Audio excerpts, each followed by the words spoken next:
Nous sommes dans Genèse chapitre 1er, toujours. On va voir un peu ces jours dans le désordre, pas forcément dans l'ordre.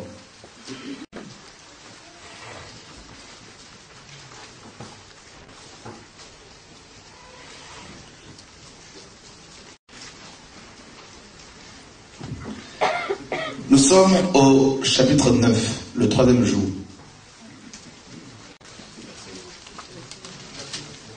Verset 9 au verset 13. Du verset 9 au verset 13.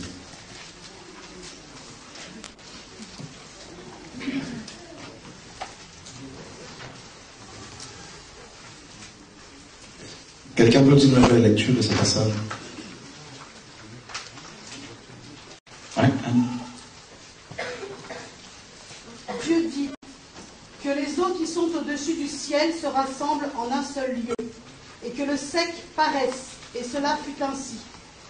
Dieu appela le sec terre, et il appela l'amas des mers l'amas des eaux mer. Dieu vit que cela était bon.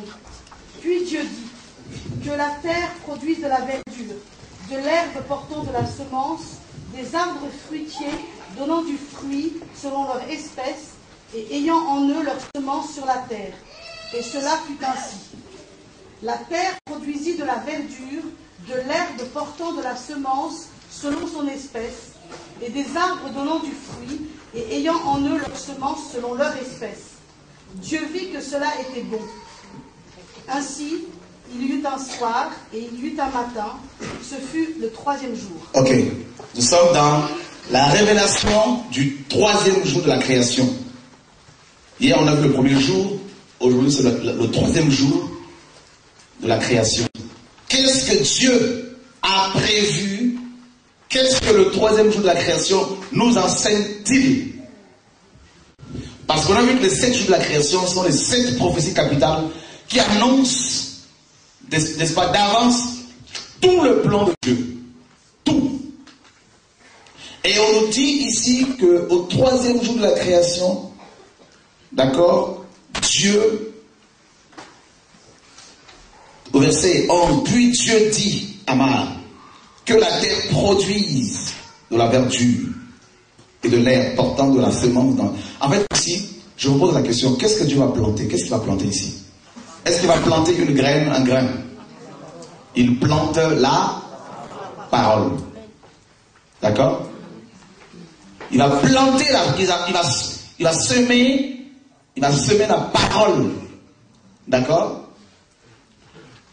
Est-ce que la parole de Dieu est-elle une semence? Luc chapitre 8. On va nous lire le verset 11 à haute voix.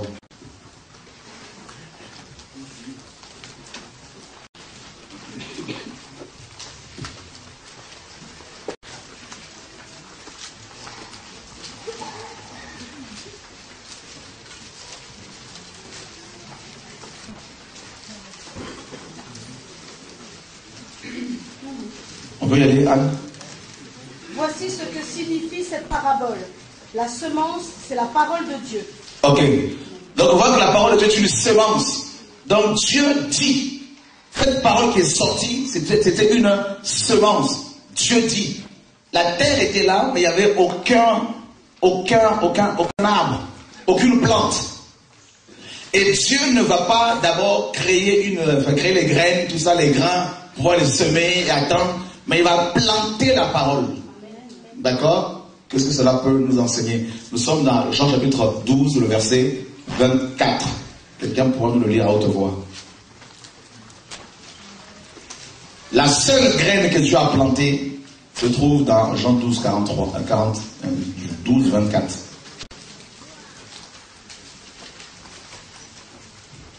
En vérité, je vous le dis, si le grain de blé qui est tombé en terre ne meurt, il reste seul. Mais s'il meurt, il porte beaucoup de fruits. Ok. Si ce grain de blé qui tombe en terre ne meurt, il reste seul. Et ce grain de blé, c'est qui? C'est Jésus-Christ de Nazareth. D'accord? Donc, dès le 3e jour de la création, alors que Adam n'était pas encore créé, alors que Satan n'avait pas encore tenté Adam et Ève parce qu'il n'était pas encore là, Dieu a prévu prévu déjà la mort de la parole. Parole incarnée. Parce qu'il était sur son trône et il parlait. Et la parole était descendue sur terre qui était déjà là. La terre était là et elle attendait la semence. Ce grain de blé qui tombe en terre. Il faut que ce grain de blé, il fallait que ce grain de blé qui tombe en terre meure. Pour ceux qui disent, les musulmans disent, mais prouvez-nous que Jésus-Christ a annoncé sa mort. Voilà un passage, un des passages clés. D'accord? Et Dieu plante la parole et le Seigneur dit, si cette parole, si ce grain meurt, il portera de fruits. Donc, mes amis, Dieu plante la parole dans Genèse 3, dans Genèse 1, 3, verset 9. Et la Bible dit que la terre, la parole va ensemencer la terre. Et la terre ne pouvait que produire des arbres, des plantes. Et qu'est-ce que cela nous enseigne-t-il? En fait, la parole qui a été plantée, Dieu dit, la parole est sortie. La terre a reçu cette parole.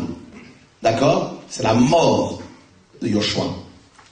Il a planté, le Père a déjà prévu la mort de son fils. Déjà à partir de verset 9. Verset 11 notamment. Et puis, ces plantes qui sortent de la terre, mes amis, c'est l'image, c'est les prémices, la résurrection. Donc ça veut dire que dès Genèse 1, 11, Dieu a prévu la mort et la résurrection de la parole. Vous vous rendez compte qu'avant même que la mort ne soit là, la puissance de la résurrection existait déjà. Donc quand on comprend ces choses-là, on ne peut plus avoir peur de la mort.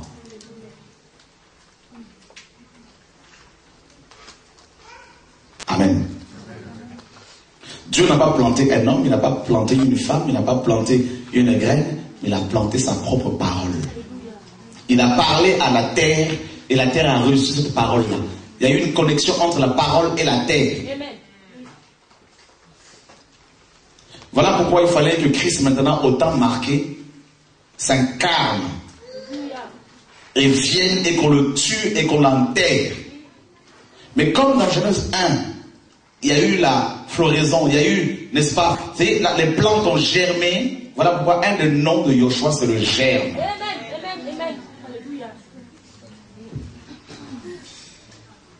Voilà pourquoi, mes amis, est-ce que vous me suivez? Ça y est, c'est une parole, quand on la plante, elle germe toujours.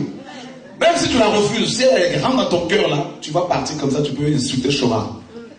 Une semaine après là, si tu es de Dieu, ça va germer quoi, le réveil, frère.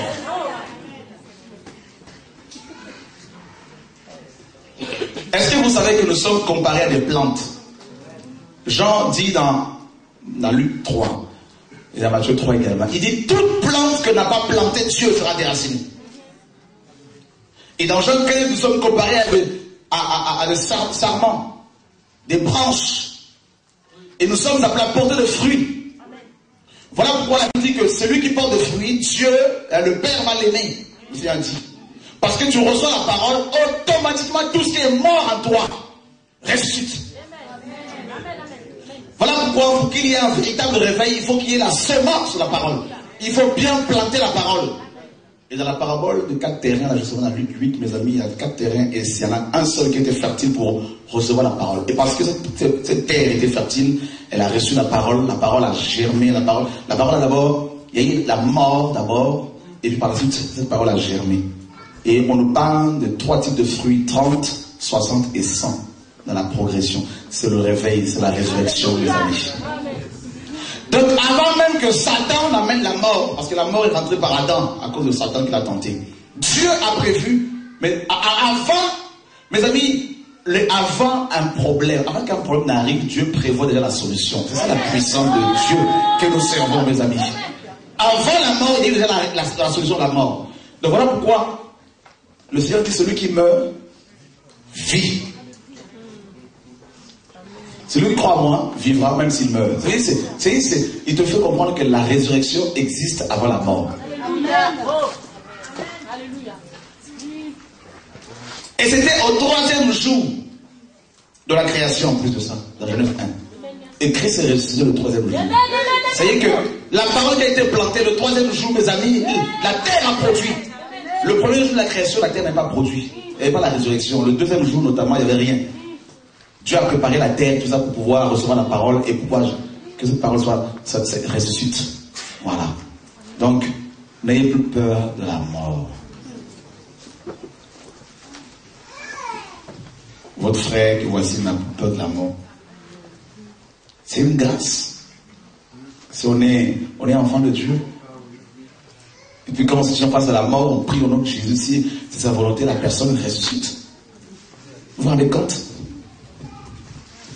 Alors on vous dit de semer l'argent, vous allez avoir la bénédiction. Non, si vous semez la parole, c'est la véritable semence.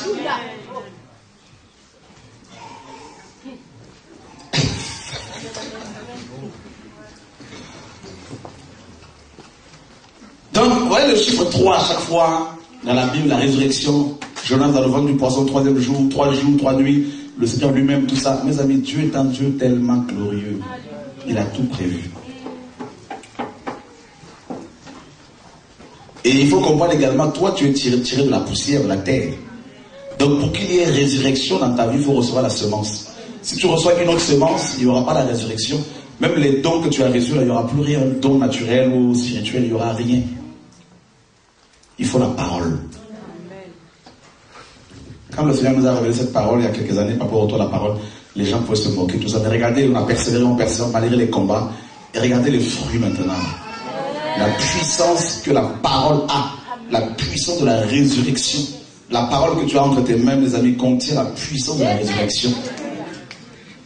C'est-à-dire que même si on met les gens devant ta tombe pour t'empêcher de sortir, parce que tu as reçu la parole, regarde quand Lazare est mort, la parole est venue. Lazare sort, c'est une parole. La Bible dit que l'heure vient où les morts entendront la voix de la parole. Voilà, c'est ça la parole. Il faut comprendre que dedans, là, il y a la puissance de la résurrection. La parole pue.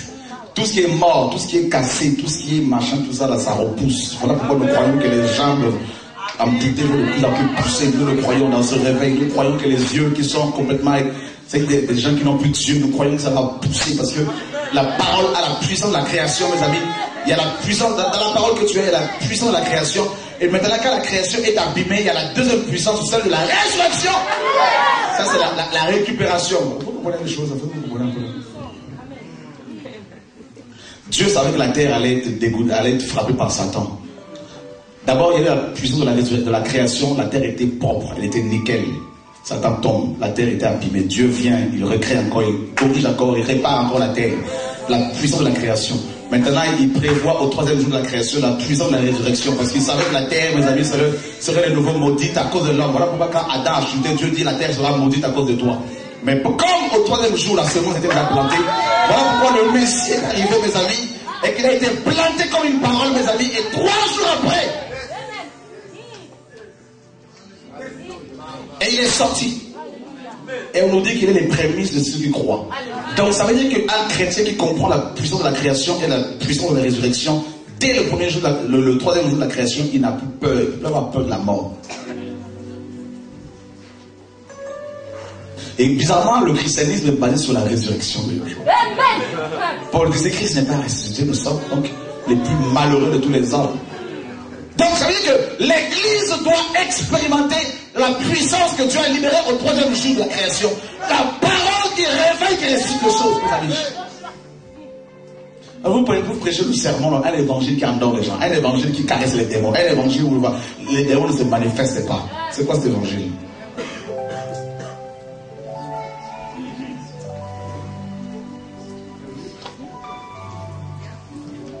Tu as compris?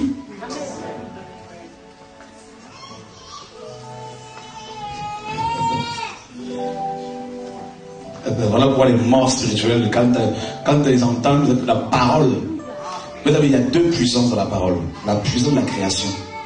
Là où il n'y a rien, là, tu arrives, Dieu te parle. Les choses arrivent. Là où ton corps est abîmé comme les ossements desséchés, Dieu dit à Ézéchiel, fils de l'homme, ces os pourront-ils revivre? Il dit, toi seul tu le sais. Il dit ossements desséchés, écoutez Shama en hébreu, obéissez littéralement à la parole de Dieu. Parce que dedans, la résurrection, mes amis. Vous croyez quoi?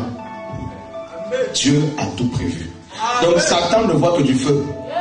Quand il envoie le démon des morts, tu lui dis, mais Satan, au 3e jour de la création, la parole avait été plantée. Et la terre n'avait pas d'autre choix que de... Et je vais te dire une chose, à cette époque, il ne pleuvait pas encore. Mais ce n'était pas le problème. Parce qu'on ne fait pas, il faut la pluie pour que les choses poussent. Mais là, la parole seule suffisait. Dieu a planté son fils. Les amis. Dans la parole, il y a l'eau de la parole. Vous comprenez donc que la parole arrose la terre. C'est ça qu'il doit comprendre.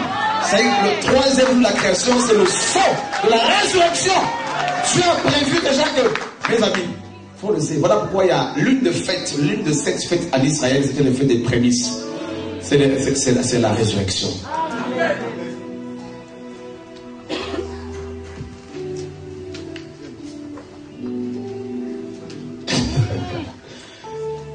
Après la Pâque, après la fête de pain sans levain, il y a les prémices.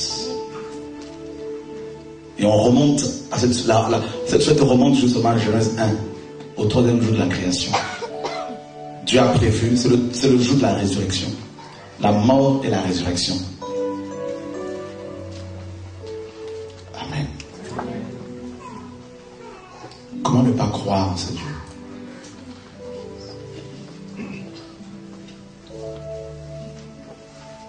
Et le 3e jour de la résurrection, de la création, correspond à quel âge, à votre avis? À quelle dispensation?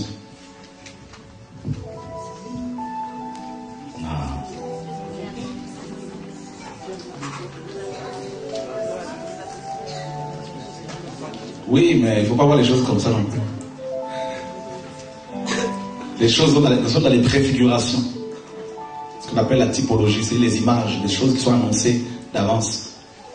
Le premier âge, c'est l'âge de la innocence. Le deuxième, le 3e âge, gouvernement humain. Donc c'est le 3e jour également. Dieu conclut une alliance avec l'humanité par Noé. Vrai ou faux? À l'âge du gouvernement humain, Dieu conclut une alliance. Comme quoi il n'allait plus détruire la terre. Il ne détruira plus la terre avec un parlot. Dieu pense à l'homme. Amen. Dieu pense au salut de l'homme. Et pendant cet âge-là, de Noé, l'âge de la dispensation, il y a une typologie de Christ. Qui peut me la donner? L'âge, le salut.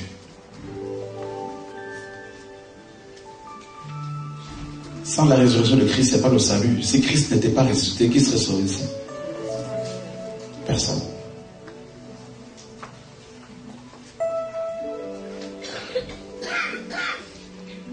Et Noé va sacrifier un animal.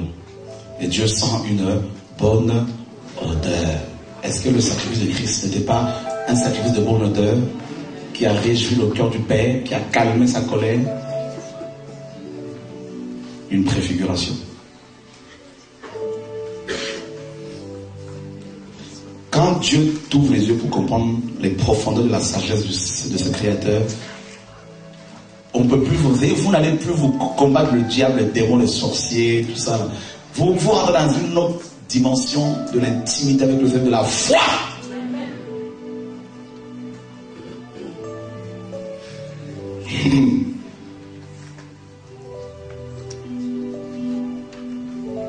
Ça fait mal au cœur du Seigneur de voir ses enfants parler en combattant sur un combat spirituel, combat spirituel, combat spirituel, combat spirituel. Satan, écoute-moi, démon, écoutez-moi, tout ça, sorcier. On a peur des sorciers, on ne leur fait pas la bise, mes amis. C'est quoi cette église-là, complètement paganisée? On interdit aux sorciers de venir prier parce qu'on dit non, ils vont alourdir l'atmosphère, tout ça. Là. Maintenant, au lieu qu'eux, qu'ils aient peur, c'est vous qui avez peur. Votre christianisme est complètement morose, complètement sclérosé, complètement malade, enterré. Et d'ailleurs, qui dit qu'ils sont sorciers? C'est les vieux, il faut le laisser. Si on comprend le 3e jour de la création,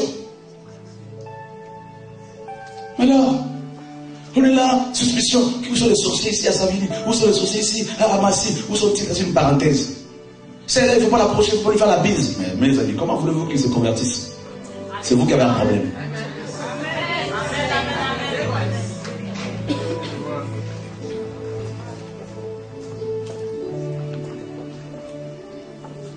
Alléluia. Oh, tu me montres, ici il y a un sorcier, ici, tu vas être brûlé, tu vas... Mais arrête de t'exciter. Tu fais peur aux gens pour rien. C'est toi qui as peur. Dis à ton voisin, c'est toi qui as peur.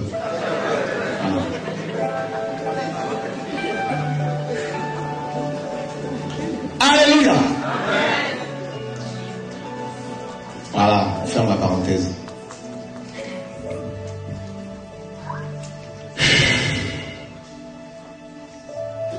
Vous me direz, mais comment tu peux avoir cette foi dans tout ça? Les gens sont malades, tu pries comme ça, et puis tu ne prends pas la tête. Je vais vous dire une chose, vous croyez que c'est facile? Vous avez un sourd devant vous, vous êtes devant 1000 personnes, il faut prier pour qu'il entende. S'il n'entend pas là, c'est vous qui êtes remis en cause. Je sais, on est là, il y en a qui, ouh là, Seigneur, fais s'il te plaît, parce que sinon, là, le gars, là, il a... Mais si tu n'as pas expérimenté la puissance du troisième jour de la création, la puissance de la parole de Dieu, la puissance de la sémence, ton christianisme sera morose, tu seras pire que le catholique. Tu vas dire Jésus guérit, mais prouvez-nous qu'il guérit. Les gens vont te voir pour des frères. Je suis mort à l'intérieur, il faut me réveiller. Il faut le faire. Tu ne peux pas dire Seigneur viens faire, Seigneur viens guérir. Non, il t'a dit toi, c'est à toi de guérir. Allez et guérissez les malades. Il a dit. Seigneur, s'il te plaît, oh, comment ça s'il te plaît, Seigneur? Où est l'autorité de Christ?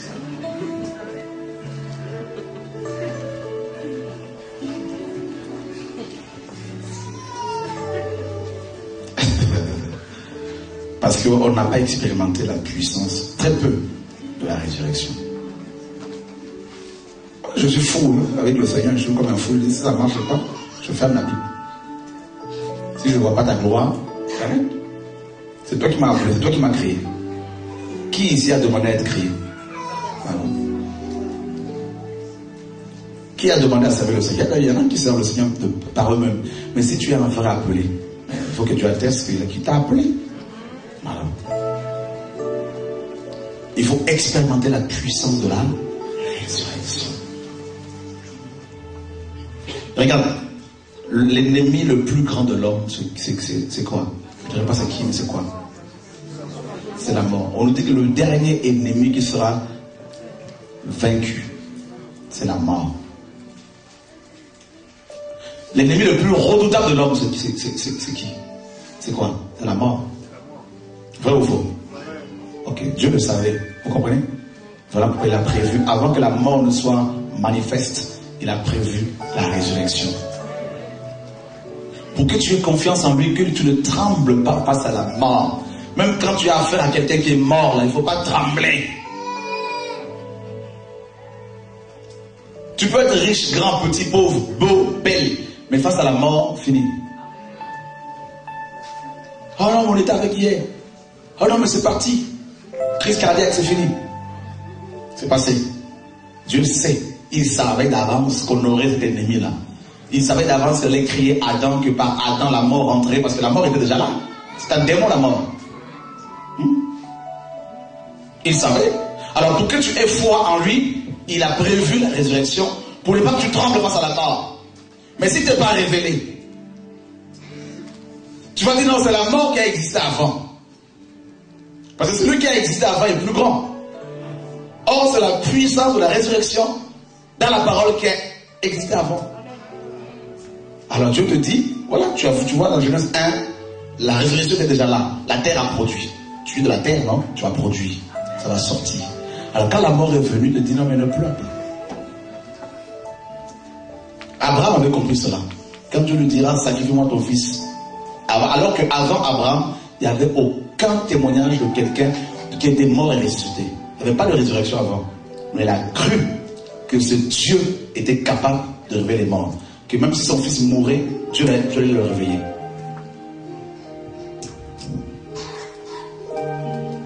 Il pouvait s'appuyer sur un témoignage, mais il n'y en avait pas. Que oui, c'est vrai qu'il a guéri quelqu'un, il a fait ceci, cela, tout ça, machin, tout ça, mais là, il n'y avait aucun témoignage. Seulement, il avait la révélation des personnes intimité. Mais regardez, nous sommes là, on a peur de la mort. On reçoit la vérité, on dit allez la diffuser, on a peur. Déjà la mort c'est trop dire. On a même peur des hommes, peur même d'aller confronter les pharisiens. Alors, la mort, n'en parlons même pas. Combien parmi mes amis, parmi vous, quand ils sont malades, ils vont prendre des aspirines, ils vont prendre aussitôt des antibiotiques, tout ça, ils vont courir après leur médecin parce qu'ils ont peur de la mort, mes amis. Excusez-moi, hein, c'est pas pour vous condamner. Ne vous sentez pas condamné. Chacun a sa foi. Moi j'ai ma foi, ça fait 18 ans que je n'ai pas été voir un médecin, plus de 17 ans. C'est pour ça que c'est ma foi. J'ai tout le temps la fonctionne. Oh, frère, qu'est-ce que l'on raconte là?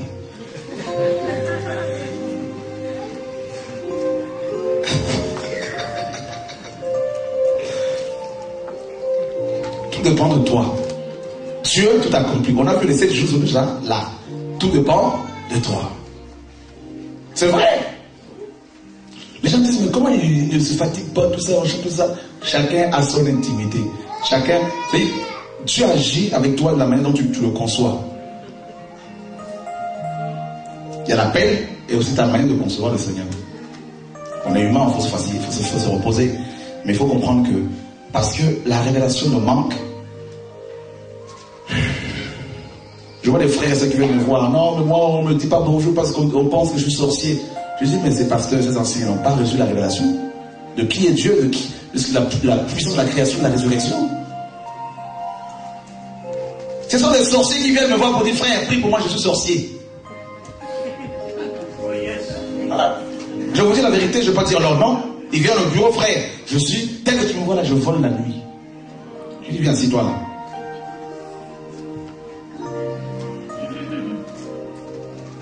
Des enfants qui viennent et disent, hein, pasteur, je suis dedans. Dedans dans quoi? Dedans, la sorcellerie. Tu l'as même pas touché, tu l'as frôlé à peine, ça crie. Je suis sorcier. Est-ce que tu as expérimenté la puissance de la résurrection déjà? L'as-tu déjà expérimenté? Tous les feux que vous voyez là, c'est la puissance de la résurrection. Vous voyez quoi? Les gens qui étaient morts, religieux, liés, ligotés, quand ils reçoivent la parole de la résurrection, ils sont réveillés, c'est ça le réveil. Oh, la terre est fertile. La puissance de la résurrection brise la fertilité. Dieu dit, il n'y aura pas de femme stérile. Oh, mon ministère ne peut pas produire. Depuis que tu es converti, combien de personnes as-tu sauvé?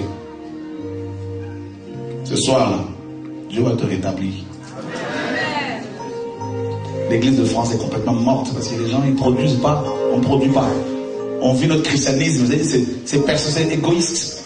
On va, on mange et puis on rentre chez soi. Mais je vous dis, en moins de 2 ans, Dieu me le dit de plus en plus.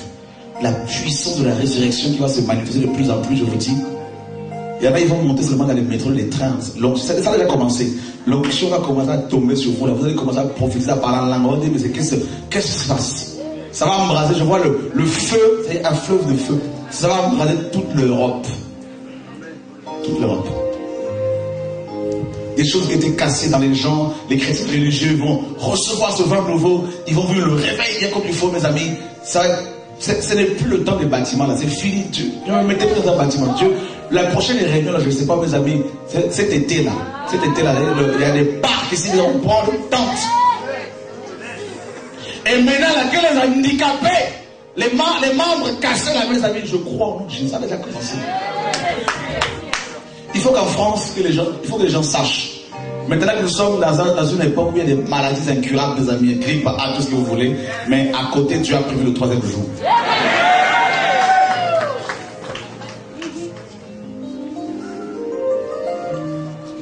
Je vous dis, vous allez voir, il faut noter tout ça là, vous allez déborder. Alléluia. Déborder. Ça va prendre toute l'Europe. C'est la France, la Belgique, l'Allemagne, tout ça. Les autorités, les journaux vont en parler. Je vous dis à moins de 2 ans, là, ils vont en parler. Les gens vont dire, mais qu'est-ce qui se passe? Des pasteurs qui vont retrouver la vitalité, la force spirituelle. Ils vont retrouver l'onction, ils vont retrouver... Vous ne voyez pas que quand vous recevez ce message-là, vous commencez à prier sans cesse, vous commencez à lire la Bible autrement, vous commencez à jeûner, vous commencez à prier, à pleurer, l'onction coule sur vous. Vous n'avez pas compris que c'est le réveil, vous n'avez pas compris que c'est la résurrection, c'est la puissance de la résurrection. Jean 5 nous dit que l'heure vient où les morts entendront. Vous commencez à entendre, les morts spirituels, on entend la parole. Quand la parole entre à nous, là, mes amis, le cœur qui était mort, ça se réchauffe, mes amis. C'est ça le troisième jour. Maintenant, la mort spirituelle, chez les enfants de Dieu, ça va fuir.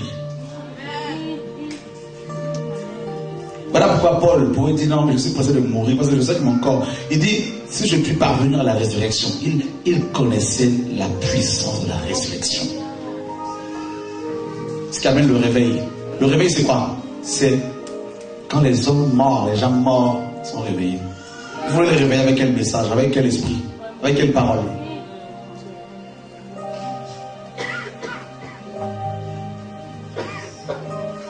Vous ne pouvez pas rester dans un... Quand vous entendez cette parole-là, la semence, c'est fini. Vous ne pouvez plus vous asseoir comme ça, là, scotché à une chaise, là, éternellement.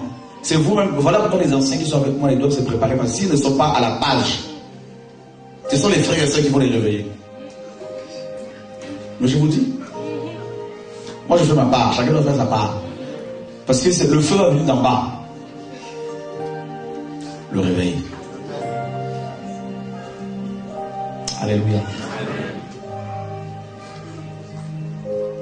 Qui veut vivre cette puissance de la résurrection dans le quotidien? Écoutez, c'est une onction que Dieu a commencé à libérer avec le ministère de Campus Seven. Il a beaucoup parlé de la puissance de la résurrection. Vous voyez? Donc c'est la continuité là. Ça va aller de plus en plus grandissant. Et ça va déborder. Ça va déborder. Et des plantes vont commencer à pousser. Des plantes vont commencer à pousser. La terre qui était, mes amis infertiles, la terre qui était complètement dans le désert. Le désert va commencer à verdir. Il va y avoir de la verdure partout. Et l'image que je vois là, c'est l'eau qui passe. Et il y a la vie. Partout où l'eau passe, il y a la vie. Ça pousse. Des ministères d'apôtres authentiques, des ministères de jeunes apôtres, de jeunes prophètes, de jeunes femmes qui n'ont pas le titre, mais qui ont une telle gloire de Dieu.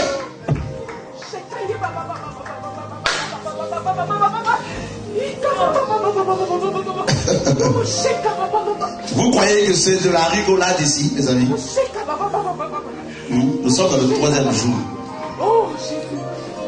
Dieu a prophétisé. Il est le premier prophète. Il a prophétisé sur la terre. La terre a des oreilles. La nature entend la parole de Dieu. On nous parlait de Jésus, on disait, mais à qui cet homme obéit?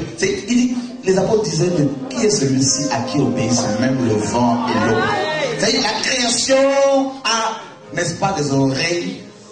Les oreilles de la création n'entendent que la parole de Dieu parce que elles reconnaissent que cette parole est à la base de son existence. Voilà pourquoi chaque génération, quand la parole est négligée, Dieu suit des messagers et des messagères avec un message clair pour parler à la terre que tu es.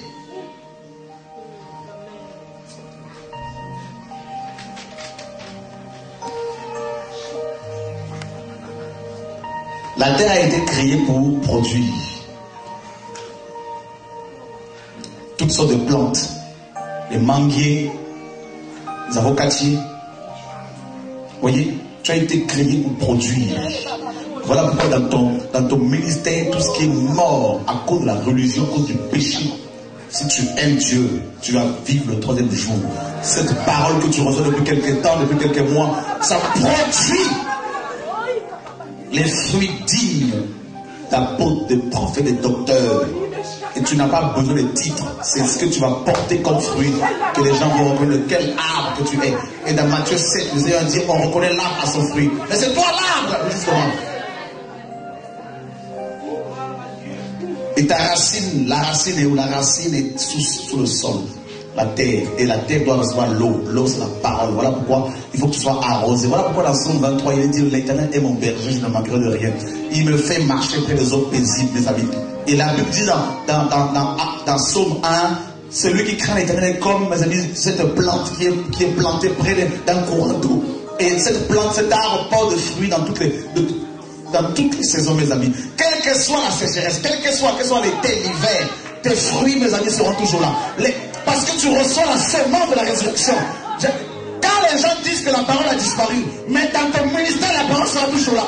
Quand les gens disent que ce n'est pas la saison, comme ce figuier, tu ne seras pas maudit parce que tu as reçu la puissance de la résurrection.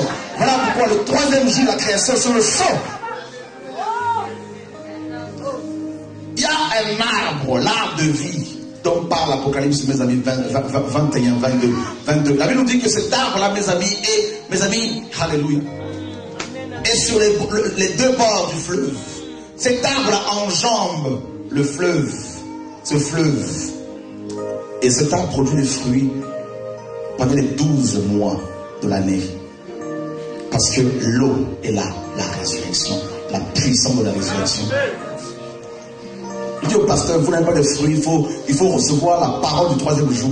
Il faut crier à Dieu. Commence à prier au Seigneur. Comment il dit, Seigneur, je veux cette parole que tu as libérée, que la terre produise. Si Dieu a dit que ton ministère doit produire, que le diable le veuille ou pas, tu produiras.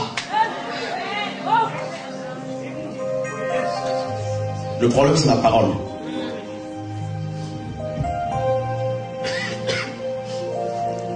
On est fatigué. Il faut être révolutionnaire, mes amis. Il faut voir les choses autrement. Il faut jamais être satisfait. Il ne faut jamais se satisfaire. Je ne suis pas satisfait de cette conférence. Je rends grâce au Seigneur, mais c'est pas ça, mes amis. Je veux voir, le bouleversement dans toute la France. Je veux que les physiciens français, que les médecins français viennent et qu'ils plient les genoux devant. La parole est révélée parce que je veux que les grands professeurs viennent et qu'ils disent non, son cerveau était totalement abîmé. Il y avait du sang partout, mais on ne comprend plus rien comment tout est redevenu normal. On leur dira ce n'est pas nous. On leur dira c'est cette parole. En elle, il y a la résurrection. C'est ça que ton christianisme n'a pas saisi. On n'essaye pas avec Dieu. On n'essaye pas de guérir les gens. Essaye de marcher, s'il te plaît, essaye encore, on n'essaye pas. Quand Dieu disait que la terre produise, il n'y avait pas, mes amis, d'essayage, mes amis. Ce n'était pas du bricolage. Automatiquement, il y avait des effets. La parole sort, et ça plante, on plante. Quand Christ a été planté, mes amis, pendant 3 jours, le monde était calme. On dit c'est fini, mais sous la terre là-bas, il y avait quoi? La parole était en train de libérer les captifs. Parce qu'il fallait que les captifs soient, mes amis, les prémices. Abraham, Jacob, Israël, tout ce monde qui était captif, retenu captif. Et Éphésiens 4 nous dit qu'il est descendu dans les régions inférieures de la terre. Pourquoi? Parce que c'est une semence, la résurrection. Et vous savez, quand Dieu a dit la parole, que la terre ressemble à la semence de la parole est descendue plus bas. Elle a travaillé, mes amis, on était tous retenus captifs, on avait peur de la mort. Elle a dit qu'il est monté dans les hauteurs avec les captifs. Il a fait des dons aux hommes. My God.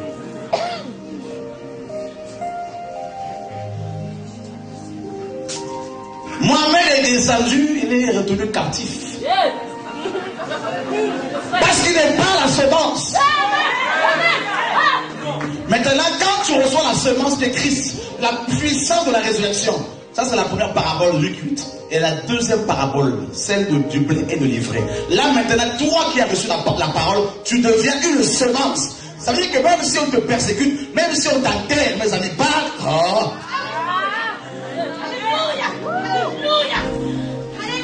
Étienne a été lapidé, il est mort, mais c'était une semence. Voilà pourquoi un chrétien né de nouveau est une semence. Parce qu'il a reçu la semence par excellence.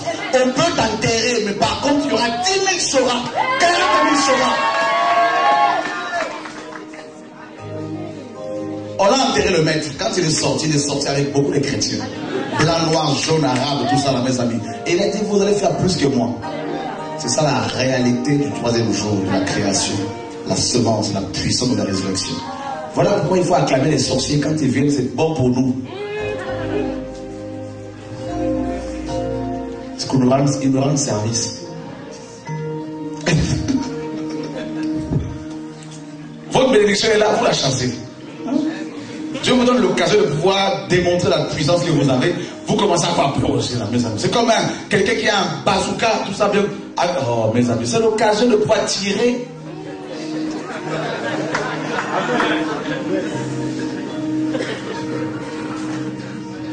Dieu souffre à cause de ça. Il dit, vraiment, mon peuple n'a rien compris.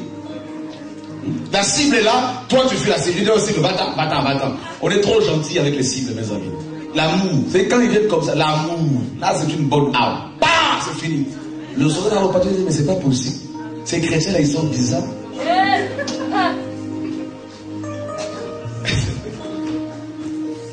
Alléluia. Dis à ton voisin que Dieu nous aide.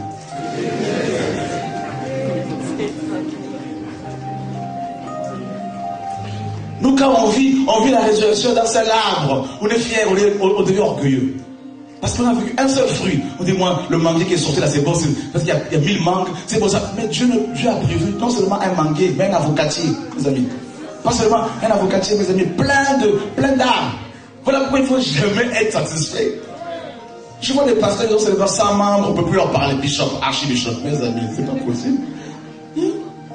Tu chantes, tu sors un seul album, 2 albums, 3 albums, on ne peut plus te parler, tu es arrivé, mais tu n'as rien pigé. Tu écris un livre, ça y est, tu es devenu un grand écrivain, mais tu n'as rien compris. Moi, le Seigneur, c'est comme je l'arrête, je pars ailleurs, je m'en vais, Seigneur. Vous comprenez pourquoi dans Jean 15, le Seigneur dit, celui qui porte de fruits sera aimé de mon Père, sera mon disciple. Parce qu'on a la puissance du 3e jour pour porter des fruits.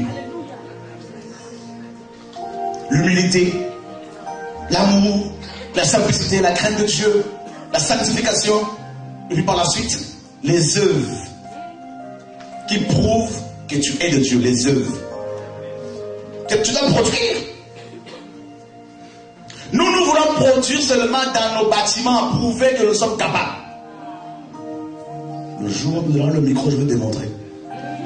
Mais produit dans la vie de tous les jours. Ces fruits, qu'est-ce que tu as la puissance de la résurrection.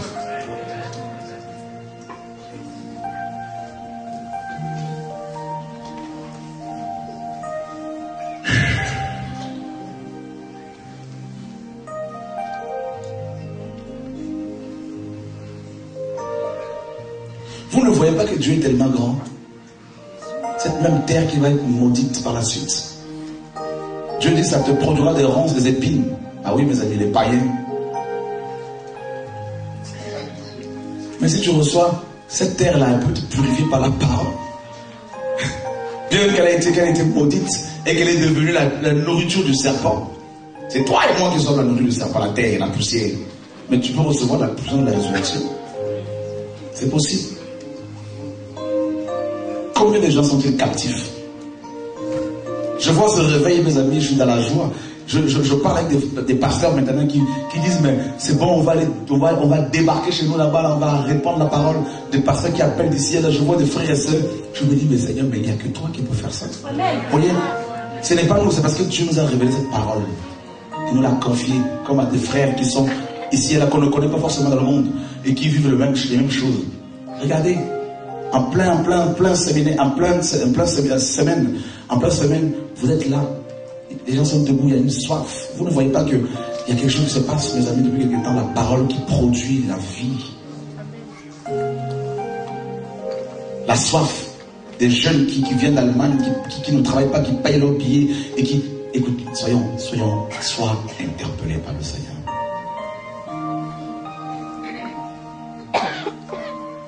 Alors vous comprenez, Satan est tellement rusé qu'il a voilé cette parole de la résurrection. Cette semence véritable. Je vous dis une chose par rapport à cette semence. Dieu dit que la terre produise. Merci Saint-Esprit. Il est tellement bon. Il va me dire quelque chose. Est-ce que vous savez dans la parabole du blé et de l'ivraie, le mot semence, que les fils du royaume, que la semence, le blé, représente les fils du royaume, les fils et les filles. Est-ce que vous savez que le mot semence là, dans ce passage en grec, c'est sperma, qui donne sperme. Est-ce que vous le savez ça? Voilà. D'accord? Et regardez comment Dieu est tellement bon, mes amis. Tout est prévu au 3e jour. Lorsqu'il y a une rencontre, parlons un peu langage codé, entre une femme et un homme et une femme. Il y a plus de 3 millions de spermatozoïdes qui sont lâchés, libérés. Et ces 3 millions de spermatozoïdes doivent atteindre une seule cible, l'ovule. Et l'ovule ne peut être affecté que par un seul sperme. C'est le vainqueur. Donc dans le 3e jour, la puissance de la résurrection te donne la victoire. Tu deviens vainqueur. Donc maintenant, le premier qui atteint l'ovule a vaincu. Il a affecté, il a atteint le but pour lequel Dieu l'a façonné. Et les autres 3 millions là meurent. Et parce que tu es né, donc tu es né vainqueur.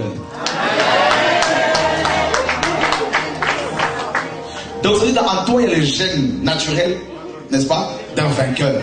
Alors vous comprenez pourquoi dans les 7 églises d'Apocalypse, Dieu dit, le Seigneur dit à celui qui vaincra, à celui qui vaincra. Il y a 7 à celui qui vaincra, à celui qui vaincra. Mais pour conclure les 7 lettres adressées aux 7 églises, le Seigneur dit, il y a un huitième à celui qui vaincra, à celui qui vaincra.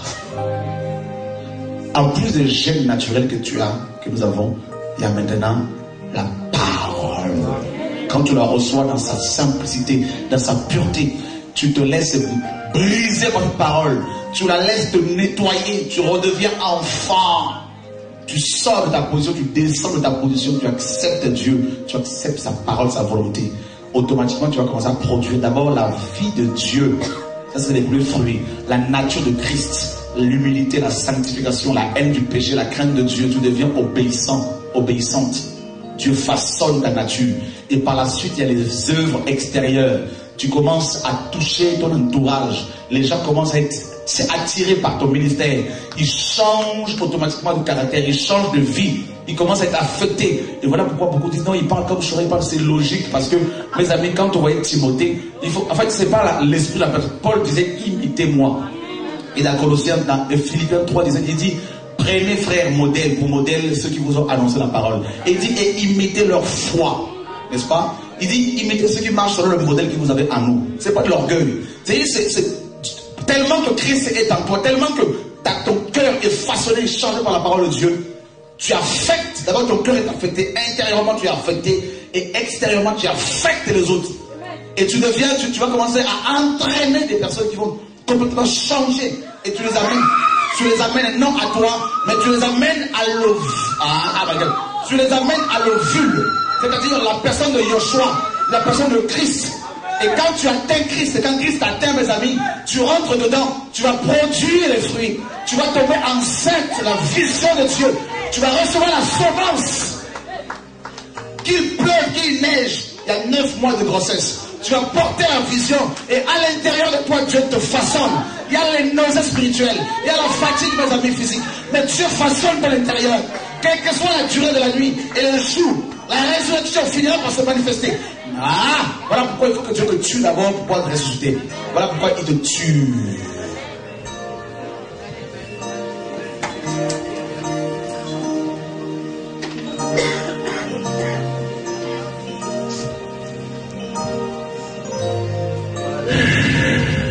Et regardez bien dans le sperme. Il y a tout ce dont l'enfant a besoin. Les yeux sont dedans. Mais on ne le voit pas encore. Les oreilles sont dedans, le cœur, le boyau, tout est dedans, les ongles, tout est dedans, les seins, tout est dedans. Mais on ne le voit pas encore. Parce que Dieu est dans le temps.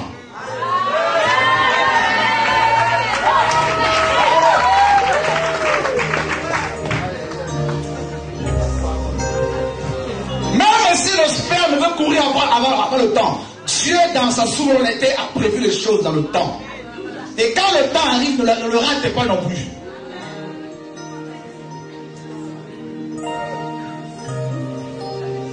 Un enfant de 3 ans n'a pas à courir pour que les moustaches poussent, la barbe. Il sait qu'à un certain âge, il y aura la barbe naturellement, mes amis. C'est ça les fruits que Dieu a prévus. Toi, le problème, c'est de recevoir la semence, la parole, la terre. La vie que la terre produise, Dieu a déjà libéré la production. Voilà pourquoi nous sommes les producteurs des preuves que Dieu est bel et bien Dieu. Voilà pourquoi la seule adresse du Seigneur, c'est toi. Parce que tu es le tabernacle, tu es son temple. Quand on cherche Dieu, on vient chez toi, on frappe, et là tu dis aux gens, voilà, Dieu est à moi, Dieu est sur moi, Dieu est avec moi. Voilà, je donne la parole de connaissance.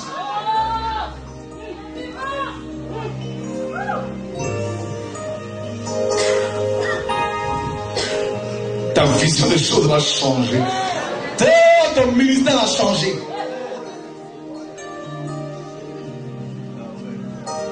Tu reçois des vitamines. Est-ce que tu m'entends?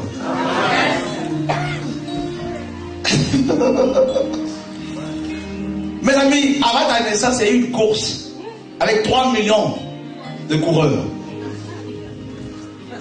Qui va affecter l'ovule? Et maintenant tu es en Christ, tu deviens ce coureur. 2 Timothée nous dit que nous sommes des athlètes. Nous avons, mes amis, la ligne finale, c'est devant la personne de Yoshua.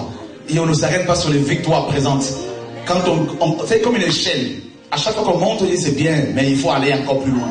Parce que Dieu est capable de faire encore plus. Il faut dire, tu grèves, tu ne t'arrêtes pas sur tes victoires. Tu sors un album, c'est bien, et là on va encore plus loin. C'est ça la mentalité du royaume, mes amis, des conquérants. Il faut que j'aille à conquérir des territoires, des villes, des cœurs, des vies, que des vies soient transformées. Je ne m'arrête pas seulement en France, en Allemagne, en Belgique. Je dois. Tu écris un livre, un deuxième, un troisième, un quatrième, un cinquième. Le jour où tu vas t'arrêter, c'est le jour de ta mort. Tu es sur le lit des morts, on dit voilà ce que tu as fait pour le Seigneur. Ah bon, tout ça, je n'avais pas vu. La puissance de la résurrection.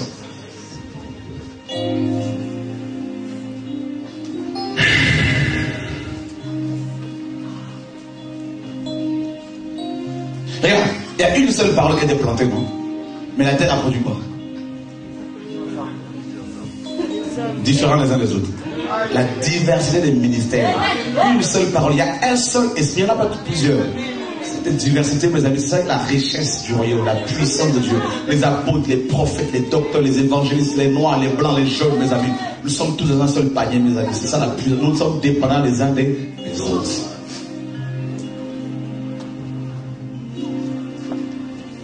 Alors vous comprenez pourquoi quand Christ, la parole était mort, enterré, le jour de sa résurrection, la Bible nous dit, les sépulcres s'ouvrirent. Et plusieurs corps des saints sortis de leur tombe. Les saints d'avant la grâce. Imaginez, il y a des gens qui sont rentrés dans Jérusalem et leurs parents les ont vus. Plusieurs, c'est écrit dans la parole. C'est Christ, la parole ne peut pas germer seul. Donc il faut que tu comprennes que tu es déjà ressuscité. Voilà pourquoi la Bible dit dans Éphésiens 2, il nous a ressuscité ensemble avec Christ le Père et nous a fait asseoir. Or quand on vit la résurrection, on est déjà assis. Donc ça veut dire qu'on est assis, non mes amis à Paris, non en France, on est assis dans les lieux célestes. Donc automatiquement tu comprends que Satan est sous tes pieds. Parce que quand tu vis la puissance de la résurrection, tu ne peux plus regarder avec tes ennemis parce que c'est la bassesse. On t'insulte, toi tu regardes de haut parce que tu sais que tu es au-dessus. Tu ne peux pas. Ah! La nuée est en train de venir. Et tu comprends que tu es déjà là-haut.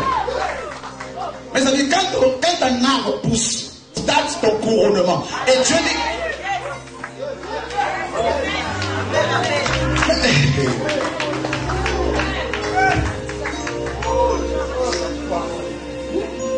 Le Seigneur dresse à peine la table. Là, mes amis, les mets succulents sont à peine mis sous table, tout ça, les couverts. Et toi, murmure critique et dit je pars. Ça, voilà pourquoi beaucoup ont raté leur temps. Le temps, ça c'est une parenthèse, mes amis. Et la coupe va déborder. Et ce qui est bien avec le Seigneur, c'est que tes ennemis, c'est eux qui vont constater ton élévation. C'est ça qui est merveilleux. La puissance du troisième jour. Vous croyez que Satan n'a pas vu les arbres pousser ce jour-là? Il a vu.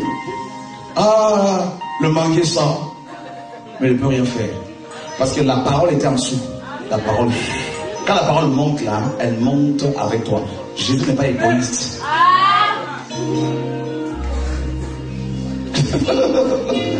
Donc, si tu veux savoir, ton élévation a déjà eu lieu. Il y a quoi?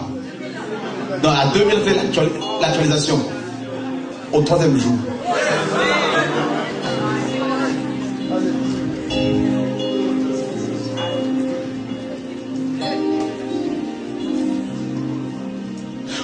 Oh non, tu ne m'aimes pas. Oh non, tu ne m'aimes. C'est toi le problème, la compréhension de la parole prophétique. C'est toi le problème. Tu comprends? Dis à ton ministère va prospérer.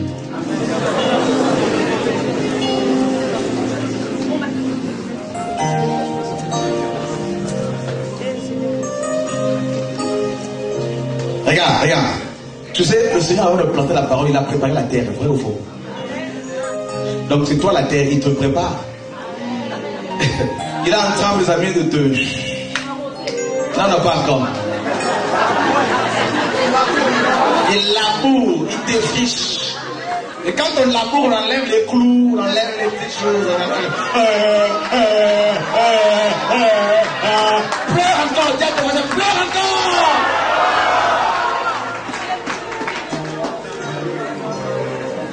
Il va briser ton caractère de fer. Il va te faire comprendre que c'est lui qui règne. Que ta vision, là, c'est pas ça. Parce que la parole, c'est la parole par excellence. Elle ne peut pas te planter n'importe où, mais elle prépare. Le Seigneur prépare ta vie, prépare ton cœur. Oh, j'en peux plus. Oh, je m'en fous. Je parle. Et quand tu seras bien travaillé, bien brisé, tu diras, Seigneur, c'est toi. Seigneur, c'est toi. Seigneur, c'est toi. Seigneur, c'est toi. Seigneur, c'est toi. Seigneur, c'est toi. Seigneur, c'est toi. Seigneur, c'est toi. Vous savez, hier c'était l'enseignement, ce soir un peu l'enseignement, mais quand on parle de la puissance de la résurrection, là je deviens l'évangéliste, mes amis, parce que c'est pas possible.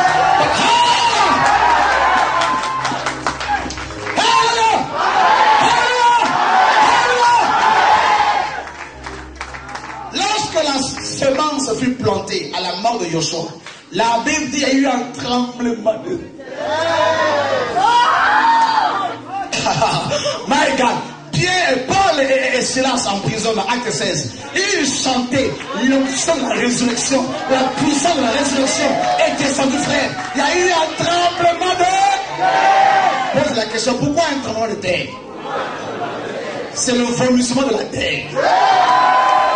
La terre doit te vomir. La terre doit te vomir.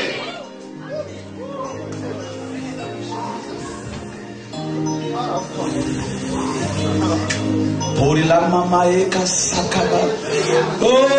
je ne peux pas me contenter d'un Dieu médiocre. Je ne peux pas me contenter d'une parole qui me laisse endormir. Je veux voir cette nation, cette génération, mes amis. La Bible dit, Dieu dit, j'ouvrirai vos tombes et je vous sortirai de là, mon peuple. Il y a une armée qui est endormie. Mais la parole fut envoyée du ciel, mes amis. Et cette parole court avec une telle rapidité, mes amis. Et les nations commencent à l'entendre partout. Des ministères prophétiques, des apôtres, des docteurs, des gens qui ont le don de guérison, des jeunes qui se lèvent, qui créent des groupes de maisons. C'est cette parole, mes amis, malgré toi, crée des choses dans les cœurs. Cette parole révolutionne. Cette parole ne peut pas te laisser indifférent ni indifférente. Cette parole t'amène à la sainteté. Cette parole t'accroche malgré les combats. Tu te dis, c'est ça la parole. Je dois changer. Il y a une lutte au fond de toi.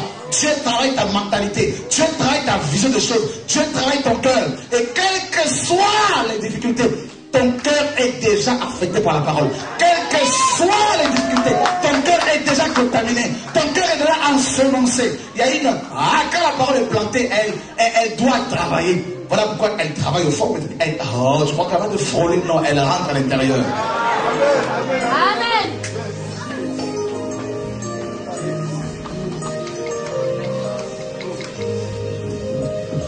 Voilà pourquoi tu ne peux qu'aller voir tes amis là qui sont restés à Babylone. Tu vas pas leur dire venez chez nous. Non. Chez nous c'est le royaume, mes amis. Ne leur parlez pas de Shoah. Tu vas connaître ton frère, mes amis. C'est un homme, quelqu'un. Parlez-leur de la parole révélée. L'heure est arrivée, enfin, mes amis. La parole se révèle. Yoshua al-Mashiach. La parole est la voix. La voix, quand elle parle, la trompette, quand elle retentit, mes amis. Les morts se réveillent.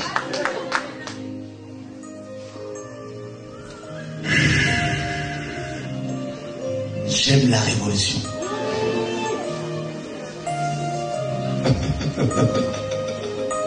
J'aime la révolution. Nous sommes en train de vivre le 3e jour, mes amis. Dieu est en train de parler que la terre produise. Et tous qui sont constitués de la terre, préparés par Yoshua, vont produire.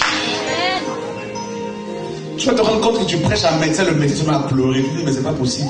Mais c'est mon médecin, mes amis, ton médecin a des problèmes graves que tu ignores. Ton médecin est malade. Mais mes amis, tu vas lui parler du médecin de médecin. C'est my God. Aïe, aïe, aïe, ton avocat aussi est malade. Tu vas lui parler de... Écoutez, mes amis, tu vas lui parler de l'avocat des avocats, mes amis. C'est Yoshua HaMashiach. Mes amis, tu dois comprendre que... Tu dois changer ta mentalité.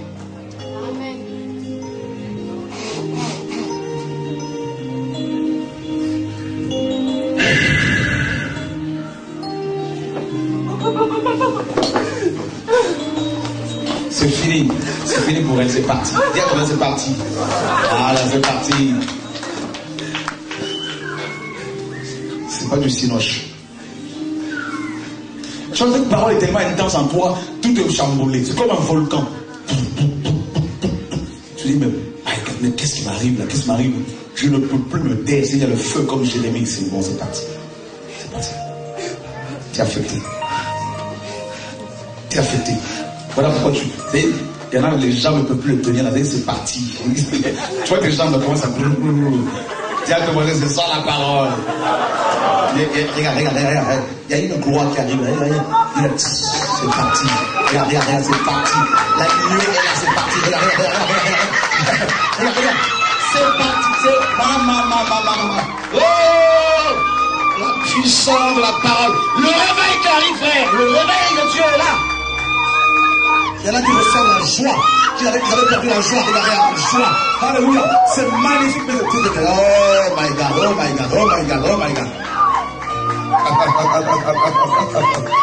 Laisse cela. Elle reçoit un nouveau parler. Elle reçoit une véritable visitation ce soir. Parce qu'elle a demandé au Seigneur, Dieu dit, voici l'heure, voici le temps. Oh. Tu vois tes jambes, ça bouge encore, tu peux plus t'asseoir, tu vois. Il y en a qui ont envie de courir. Il y en a c'est pas empêché. Tu as envie de sauter, de crier. C'est le réveil. Dieu te réveille dans tous les sens.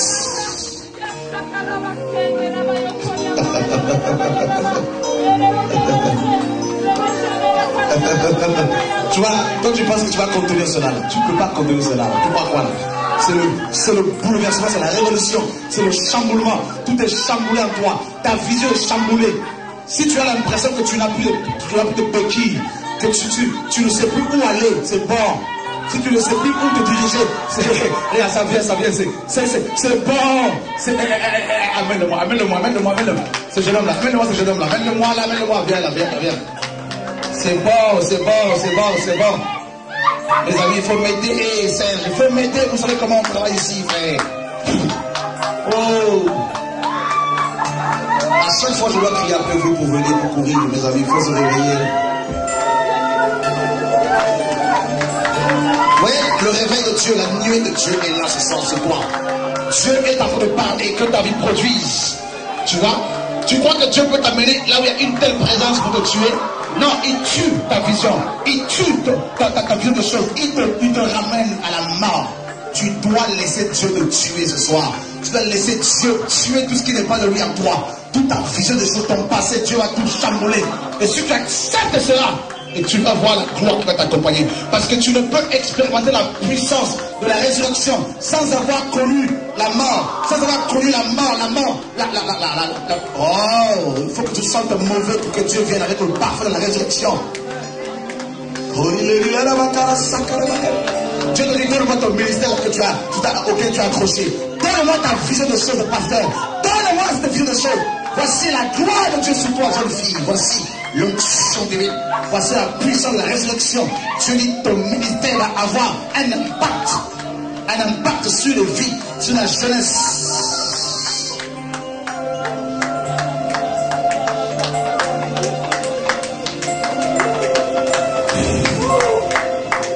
Oh Lord, we need your presence. Tu vois, non? Tu vois, alors que Dieu t'a dit que tu dois prophétiser, des songes où tu as prophétisé, dans les songes tu parles en langue. Alléluia. Il y a un pays de la gloire de Dieu ce soir.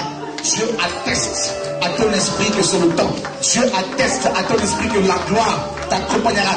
Dieu atteste à ton esprit ce soir. Dieu atteste ce soir que tu dois aller voir le pasteur. Dieu atteste ce soir que Dieu t'a appelé à proclamer, à prophétiser. Dieu atteste ce soir.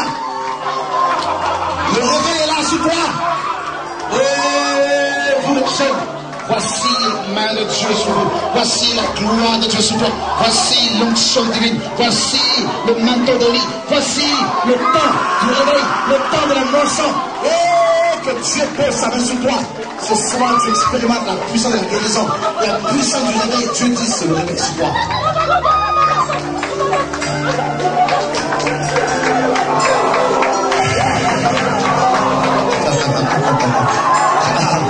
On dirait que tu es fou, on dirait que tu as pété un câble. Non, c'est la gloire de Dieu sur toi.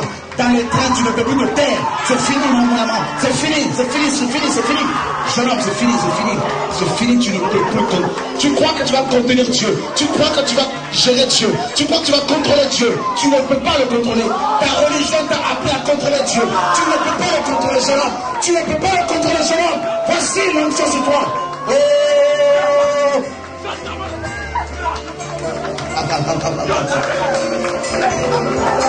Tu crois quoi? Tu crois quoi? Tu crois quoi? Tu crois quoi? C'est le bouleversement de la mentalité. C'est le bouleversement des choses. Le bouleversement des choses. Dieu te dit, je